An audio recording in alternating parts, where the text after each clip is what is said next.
Kes COVID-19 pertama di Malaysia dikesan pada 24 Januari 2020. Sementara itu, mari kita lihat apa itu coronavirus.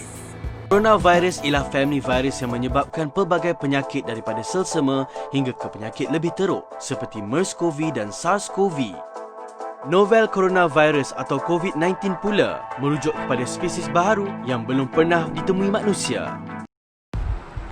Ketegangan baru ini tidak diketahui sebelum Disember 2019 ketika wabak penyakit radang paru-paru tidak diketahui di Wuhan, China. Jumlah keseluruhan kes disebabkan COVID-19 ini mencecah lebih 22 juta di seluruh dunia dengan kematian seramai lebih 700,000 orang. Banyak usaha yang telah dilakukan oleh rakyat Malaysia dalam menangani COVID-19 ini. Salah satunya usaha sama Barisan Hadapan dalam menangani COVID-19. Malaysia terus mencatatkan penurunan dalam kedudukan senarai negara-negara dijangkiti pandemik COVID-19 terbanyak di seluruh dunia apabila negara kini menghuni tangga ke-89 berbanding tangga ke-17 pada 19 Mac yang lalu. Situasi terkini kes COVID-19 dalam negara yang menunjukkan penurunan adalah hasil peranan yang dimainkan oleh petugas kesihatan dan anggota Barisan Hadapan. Beri kata-kata semangat kepada kami yang nak kami sihat, frontliners lah. Tiba-tiba rasa macam satu keluarga mereka dah kenal. Balu Allahyarham Inspektor Fairuz. Mereka prihatinlah pada suami akak dekat ICU tu. I would like to thank each of the nurses and doctors. Because of you, Malaysia was able to actually survive COVID. Anyone, no matter how strong, where you stand, what position you're at, psychosocial support is very important, especially in this kind of pandemic Kami situation. rasa bersyukurlah dan terharu sebab kami buat secara yang setulus yang mungkin untuk menolong pesakit kami yang masuk ke hospital. Sebab itu memang sebahagian daripada tugas kami. Saya happy tengok, gembira tengok pun kau sihat semula. Nilai murni yang diterapkan sedari kita kecil kepada setiap rakyat Malaysia dapat diperlihatkan dengan jelas apabila pandemik COVID-19 melanda negara kita baru-baru ini. Ini dapat dilihat apabila penyatuan masyarakat dan pelbagai agensi dalam berganding bahu menyalurkan bantuan kepada mereka yang terjejas akibat daripada kesan wabak ini. Meskipun kerajaan Malaysia berjaya memberi suntikan dana serta sumbangan kepada orang ramai, ini tidak mematahkan semangat rakyat Malaysia untuk membantu antara satu sama lain. Pelbagai jenis sumbangan dan dana yang disalurkan adalah tanpa mengira status, latar belakang, agama maupun budaya yang dianuti oleh seseorang itu. Antara sumbangan atau dana yang boleh kita imbas adalah seperti berikut daripada Datuk Dr. Zulkifli melalui tabung bantuan Musaadah melalui JAKIM Malaysia, dan bantuan diberikan tidak hanya kepada mereka yang beragama Islam sahaja. Manakala bagi pendakwa terkenal Ustaz Abid Liu, bantuan diberikan kepada orang ramai oleh beliau tidak hanya merangkumi aspek kewangan dan makanan semata-mata. Bagi pelajar di peringkat IPT, mereka diberikan bantuan makanan serta bantuan RM200 secara one-off.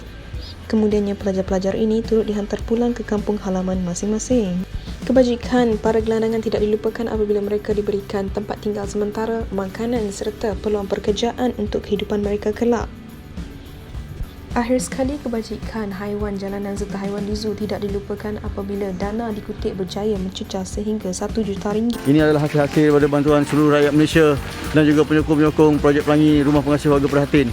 Maka inilah hasil yang kita dapat dan kita akan usahakan lagi supaya dia daripada material ni menjadi satu produk yang PPE yang boleh digunakan oleh frontline COVID-19. Kita tak pilih bangsa sebenarnya. Antara jiran-jiran pun ada bertanya kenapa bagi kepada orang ini. No, saya katakan mereka juga manusia yang memerlukan sesuatu nasib untuk dia dan ahli keluarga dia. Seterusnya, kerjasama rakyat dalam mematuhi SOP dan arahan pimpinan negara. Walaupun ramai lagi rakyat Malaysia yang masih ingkar dengan arahan PKPB, namun tidak dapat dinafikan bahawa rakyat Malaysia yang berbilang kaum ini telah menunjukkan kerjasama dalam pelaksanaan usaha PKP sejak 18 Mac 2020.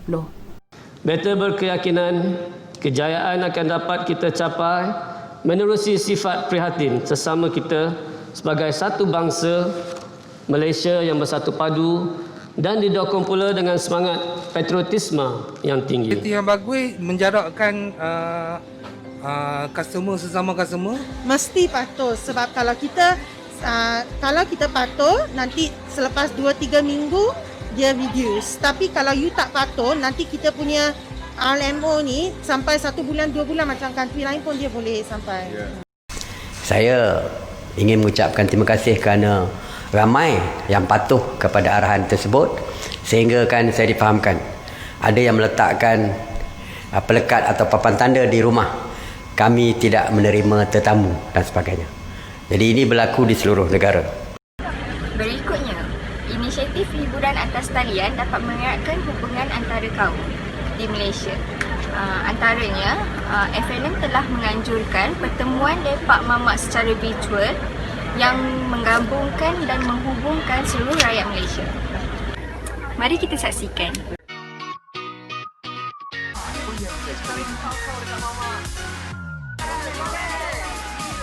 Yang pertama, saya anak Malaysia. Makan masakan isteri kita dan tidak membazir. Kalau masakan tak jadi pun tak apa. Boleh post dalam grup Facebook masak apa tak jadi hari ini. Yang buat itu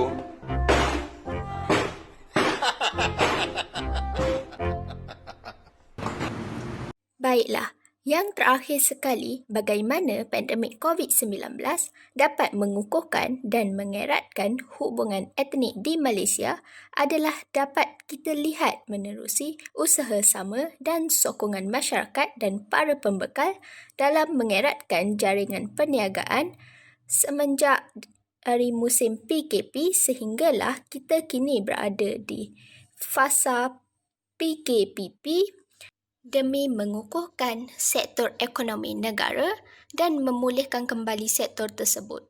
Hal ini dapat kita lihat menerusi pasar Siti Khadijah yang kita siarkan secara langsung ini.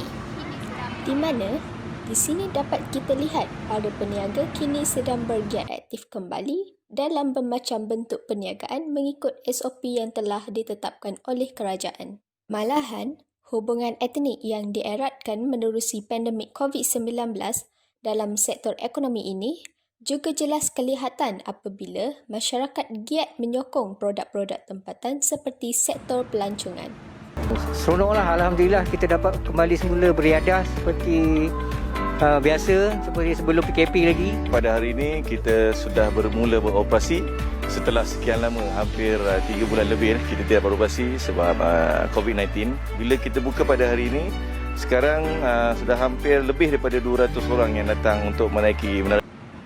Tidak lupa juga usaha-usaha para penghantar barangan dan makanan yang gigih menjalankan tugas mereka sepanjang musim PKP yang mana kebanyakan rakyat tidak dibenarkan keluar dan hanya duduk di rumah. Namun, masing-masing tetap membantu menyokong untuk menaikkan kembali ekonomi negara dengan menggunakan khidmat-khidmat penghantaran tersebut. Kesimpulannya, Malaysia diiktiraf sebagai salah sebuah negara yang terbaik dalam mengawal wabak pandemik COVID-19 yang mana ianya bukanlah hasil usaha kerajaan semata-mata akan tetapi berkat kerjasama masyarakat berbilang etnik di negara ini juga. Terbuktilah di sini bahawa pandemik COVID-19 telah berjaya mengeratkan hubungan etnik masyarakat berbilang bangsa dari pelbagai latar belakang di seluruh Malaysia. Sekian sahaja daripada kami. Terima kasih.